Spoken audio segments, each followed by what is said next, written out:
Welcome back to Hour 2, in which we discuss Augustine's Confessions, Book 1. I'm Chad England from the University of Dallas, and I'm delighted to be with you, talking about a text that is dear to my heart. By the way, there are a lot of translations out there. The one I'm going to be referring to is by Maria Bolding. It's put up by St. Ignatius Press. Sorry, it's just Ignatius Press, isn't it? And edited by my former teacher, David McConey, SJ, who's now at St. Louis. I had him back at Xavier as an undergrad, took a course in the Confessions. It was life-changing. We are attending to the fundamental questions at work in the text. And each of the 6 sessions remaining, what I'm going to do is I'm going to start with a question.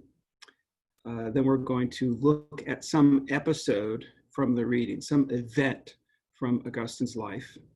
And then we're going to look at a quotation from the text carefully together so that we can kind of see, get a sense of the power of questioning at work in the Confessions, which is what makes it such an intoxicating, such a gripping work. Also the way in which it's giving us the lens through which to make sense not only of Augustine's own life, but the events that are defining for our lives as well.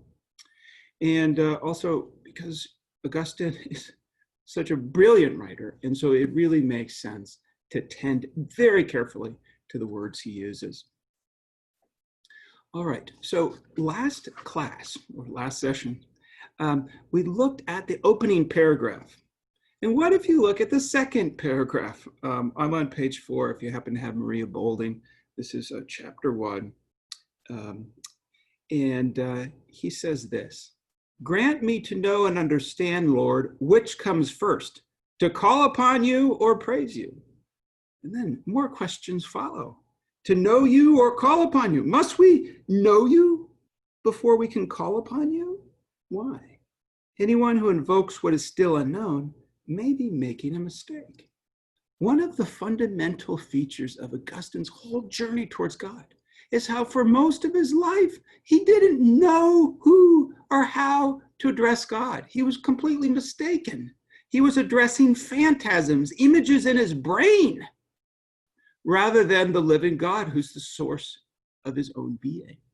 So what Augustine wants to put you on notice of is one of the great discoveries that he wants to share with you is the discovery of who it is we should be talking about, who we should be addressing in our prayer. And I put the question somewhat provocatively as, who are you calling God? Right? That's the question for book 1. Who are you calling God? Who is God? We can go wrong here in so many different ways, and we can only go right in one way. Now, Augustine doesn't leave that question behind at the beginning of chapter 2. How shall I call upon my God? And then there are other questions related to addressing God properly. One of them is, what's his street address? Or where should you direct your call? What's his phone number, right? How do you route your message? Chapter 3, so then if you fill heaven and earth, does that mean that heaven and earth contain you? Where are you? Where can I locate you to direct my prayer? You who are the source of my being, you who are the author of my existence. And then chapter 4 even raises the stakes further. So how can I call upon God? Where are you? And now it's, well, wait a second. What are you, right? Chapter 4. What are you then, my God? Augustine doesn't know. What we're dealing with is a being that is beyond all the ordinary things and categories. The ordinary ways we understand are all flummoxed by this being. Some brilliant lines here, second or third sentence of chapter 4. You are most high, excellent, most powerful, omnipotent, supremely merciful, and supremely just, most hidden, yet intimately present, infinitely beautiful, and also infinitely strong, steadfast, yet elusive. These paradoxical conjunctions, God in his very being unites things that seem to be opposite, even though in fact they're not. The paradox of the divine being. Note the power of questioning with which the Confessions begins. So who are you calling God? how do we call on God and make sure we're not addressing someone else instead? That's the question, the leading question of the book. And he makes some progress. His strategy is outlined in the first book. First, in the opening, he does tell you, hey, look, I never would have figured God out if it hadn't been for Ambrose's teaching. If it hadn't been Ambrose, he was directing me to the right understanding of God. So there's some way in which we need human others. Human others play some important role in our quest for God. It's not a God and me sort of a quest here. This is a quest that takes its bearings from witnesses, from experts, from those who already have it figured out, or those who has already been figured out for them. Now, the episode I would like to talk about in book one, very curious episode in relation to the other episodes, because it has to do with how Augustine learned to speak. And we might think, why is he talking about that?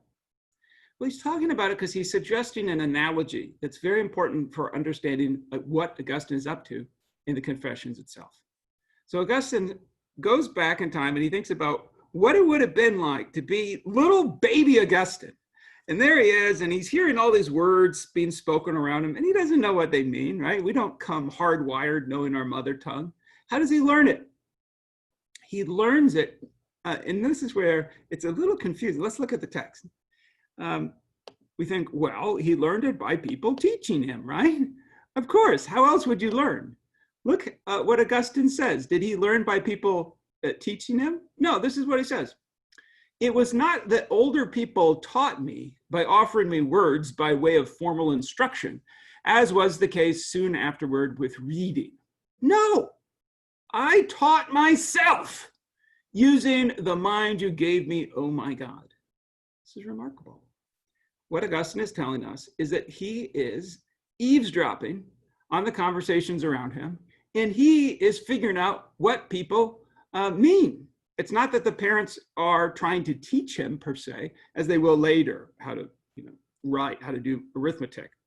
It's rather that the child, immersed in a linguistic environment, is able to decipher the words being used around them by themselves. And the question is, how is this accomplished? Each one of us has done this. How did we crack the code? How did we break into our mother tongue? What was the Rosetta Stone that connected us, unknowing language, to the language around us? Augustine has a whole account. Here it is. When people called an object, so here are his caregivers speaking to each other, not to Augustine necessarily, right? He's eavesdropping on their conversation. When people called an object by some name, and while saying the word, pointed to that thing, hey, can you fetch the milk? Bring me the milk, or get that ball. I need a diaper. Can you get me a diaper? Bring that over. I watched and remembered that they used that sound when they wanted to indicate that thing. So here's Augustine, teaching himself language by eavesdropping on his caregivers. Now, what did he have to go on? How could he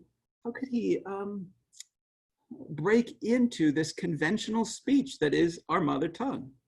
He's got a brilliant account. Their intention was clear, for they used bodily gestures, those natural words which are common to all races, such as facial expressions, glances of the eyes, or movements of other parts of the body, or a tone of voice that suggested some particular attitude to things they sought and wished to hold on to, or rejected and shunned altogether. Augustine is telling us that in and through the bodily actions, the bodily behavior of the language speakers, his caregivers, he was able to figure out what it was they were talking about, and thereby was able to crack the code, to break into speech, to acquire his mother tongue. Now I'm going to step back, and I'm going to ask you this. Why is he telling us this? Why does he give an account of how children learn the meaning of words? Let me tell you why. Augustine is putting us on notice as to what it is the Confessions is all about. We are, have you noticed, eavesdropping on what? A conversation, really? Yeah, from start to finish. The first line of the entire Confessions is, great are you, O Lord, and exceedingly worthy of praise. You Augustine's talking to a you, and we're over. He's not talking to us, the reader. We are the eavesdroppers on this conversation. Just like the infant Augustine was the eavesdropper on his parents' conversation. In an eavesdropping, he discovered how to speak for himself. Here is the brilliant strategy of the entire Confessions. And this is why the text is absolutely the best text ever written outside of the Bible. What is so brilliant about it? Well, you know the old adage for being a good writer, don't tell, but show. Right? Don't tell the attributes of the character, but demonstrate it. Or maybe to use a contemporary analog, open the instructions to how to do something, and it's hard to make heads or tails. Watch the YouTube video, then it's easy. Right? Augustine's Confessions is a YouTube video on all the most important questions of human life. It's not a how-to manual, right, where you get lost in instructions, but it is a demonstration of what you do when you have achieved your proper end. And in doing, it contagiously brings us in and allows us to eavesdrop, and thereby using our own God-given resources to decipher how it is that we should address God. So just to bring those two things together, Augustine's asking the question, how can we call upon God and not somebody instead? And he's pointing out, hey, you need somebody, a witness, right, to help us point in the right direction. Now he's asking, how does an infant acquire language for the first time?